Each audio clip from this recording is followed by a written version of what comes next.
नमस्कार। 10वीं के बाद साइंस लें, कॉमर्स या आर्ट्स?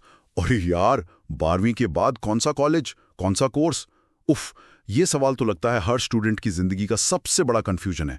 सही करियर कैसे चुने? ये सिर्फ नौकरी या पैसे की बात नहीं है ना, ये तो अपनी पहचान, अपनी खुशी का सवाल है। बिल्कुल। और ये फैसला इतना बड़ा लगता है कि कई बार समझ ही नहीं आता कि भाई शुरू कहाँ से करें। पर घबराने की बात नहीं है, सच में अगर थोड़ा ध्यान से सोचे ना तो इस पहेली को सुलझाया जा सकता है। सबसे पहली और सबसे जरूरी चीज है खुद को जानना। हाँ, खुद को जानना मतलब ये पता लगाना कि असल में हमें मजा किस चीज में आता है। जैसे किसी को शायद कोडिंग में घंटों बैठना अच्छा लगता हो, या किसी को लोगों से मिलजुल कर उनकी प्रॉब्लम सॉल्व करने में किक मिलती हो, या फिर किसी को फिजिक्स के नियम कायदे दिलचस्प लगते हैं या इतिहास की कहानियां। ये पहचानना शायद पहला कदम है ना? अपना इंटरेस्ट समझना, पर सिर्फ रुचि वो काफी नहीं है। ये भी देखना होगा कि आप किस काम में नेचुरली अच्छे हैं, आपकी क्षमता मतलब एप्टीट्यूड क्या है। अच्छा, एप्टीट्यूड। हाँ, हो सकता है आपको क्रिकेट देखना बहुत पसंद हो, बहुत ज्यादा। हाँ बिल्कुल। पर जरूरी नहीं कि आप उतने अच्छे खिलाड़ी भी हों, है ना? क्या आपकी मैथ्स तेज है, या आप लिखकर अपनी बात ज्यादा अच्छे से समझा पाते हैं? और तीसरी अहम बात वो है आपके मूल्य, वैल्यूज। वैल्यूज मतलब आपके लिए क्या ज्यादा मायने रखता है? क्या आप समाज में कोई बड़ा बदलाव लाना चाहते हैं, या फिर एक स्टेबल सिक्योर लाइफ ज्यादा जरूरी है? तो ये तीनों चीजें, रुचि, क्षमता और मूल्य, इनका तालमेल समझना बेहद जरूरी है। ओके, तो पहले खुद को समझा, रुचि, क्षमता, मूल्य। ठीक है, अब आगे। भाई इतने सारे ऑप्शंस हैं आज। पहले तो लगता था बस डॉक्टर, इंजीनियर, वकील या सरकारी नौकरी, लिमिटेड चॉइस। पर अब तो दुनिया ही अलग है। Data scientist, digital marketers, social media manager, YouTuber, gamer, अरे एथिकल हैकर भी। ये एथिकल हैकर क्या होता है वैसे, थोड़ा बताएंगी? हाँ, एथिकल हैकर वो एक्सपर्ट्स होते हैं जो कंपनियों की इजाजत से लीगली उनके सिस्टम को हैक करने की कोशिश करते हैं, ताकि सिस्टम की कमजोरियों का पता चल सके और उन्हें ठीक किया जा सके। एक तरह से साइबर सिक्योरिटी वाले लोग। हाँ। अच्छा, इंटरेस्टिंग है ये तो। हाँ, तो कहने का मतलब है आज पारंपरिक रास्ते जैसे टीचिंग, सीए, वकालत, वो तो हैं ही, उनके साथ साथ अनगिनत नए फील्ड्स खुल गए हैं। हाँ। अहम बात यह है कि आप जो भी चुनें उसमें पूरी मेहनत और लगन से काम करें। सफलता और सम्मान वो हर फील्ड में मिल सकता है, ऐसा नहीं कि सिर्फ कुछ ही फील्ड्स में है। सही बात है। जानकारी जुटाना बहुत जरूरी है, बहुत ज्यादा।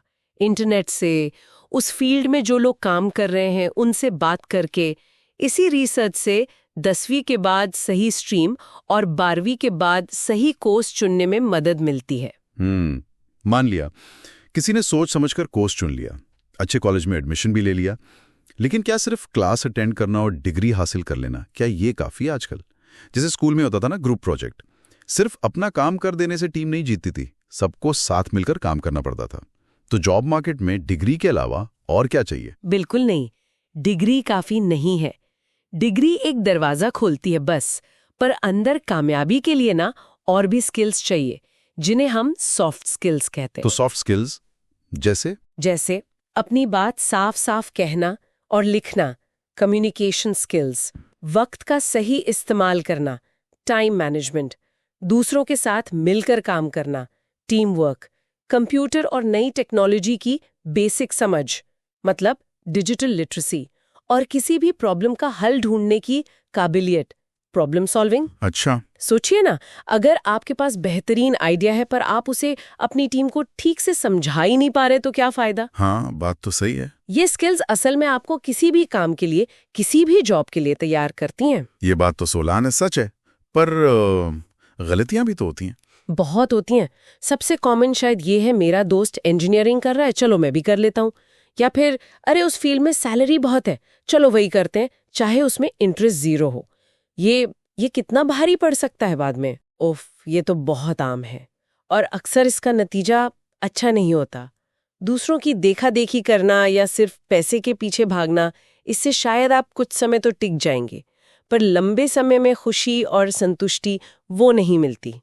अगर काम में मजा ही नहीं आ रहा तो वो भारी सैलरी भी ना बोझ लगने लगती है। सच में कई बार परिवार का दबाव भी होता है, सिर्फ दोस्तों का नहीं। हाँ, ये भी होता है। ऐसे में डर कर कोई सेफ लगने वाला रास्ता चुन लेना जो अपनी पसंद से बिल्कुल अलग हो, वो भी ठीक नहीं। हिम्मत करके अपनी रुचि और काबिलियत को प्राथमिकता देना जरूरी है। भले ही शुरू में रास्ता मुश्किल लगे, थोड़ा संघर्ष हो। सही कहा, हिम्मत तो चाहिए। अच्छा, एक और सिचुएशन।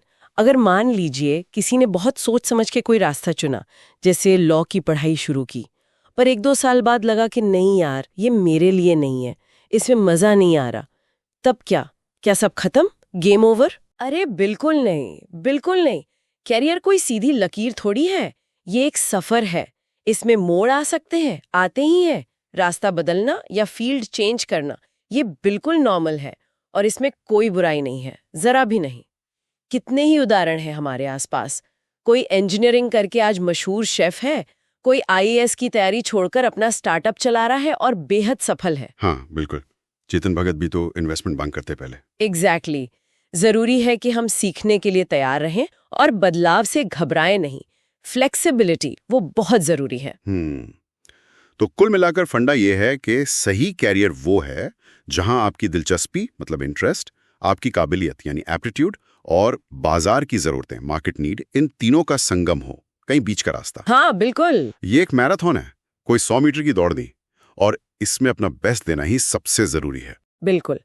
और एक बात हमेशा याद रखनी चाहिए, बहुत जरूरी बात है ये, कैरियर वो नहीं होता जो हमें किस्मत से मिलता है, बल्कि वो होता है जिसे हम अपनी मेहनत, लगन और समझदारी से खुद बनाते हैं। वाह, क्या बात कही है। तो क्यों ना आज ही सोचा जाए, वो पहला छोटा कदम कौन सा हो सकता है जो इस बनाने की शुरुआत करे। शायद अपनी पसंद की कोई ऑनलाइन वर्कशॉप ढूंढना, या किसी सीनियर से जो उस फील्ड में है उससे बात करना। छोटा सा कदम। बिल्कुल, एक छोटा कदम ही सही। उम्मीद है इस बातचीत से हमारे सुनने वालों को अपने कैरियर का रास्ता चुनने में कुछ मदद जरूर मिलेगी। अगर आपको ये चर्चा पसंद आई तो इस वीडियो को लाइक करें, और हाँ, हमारे चैनल को सब्सक्राइब करना न भूलें। अगली बार फिर मिलेंगे एक और गहरी और दिलचस्प पड़ताल के साथ।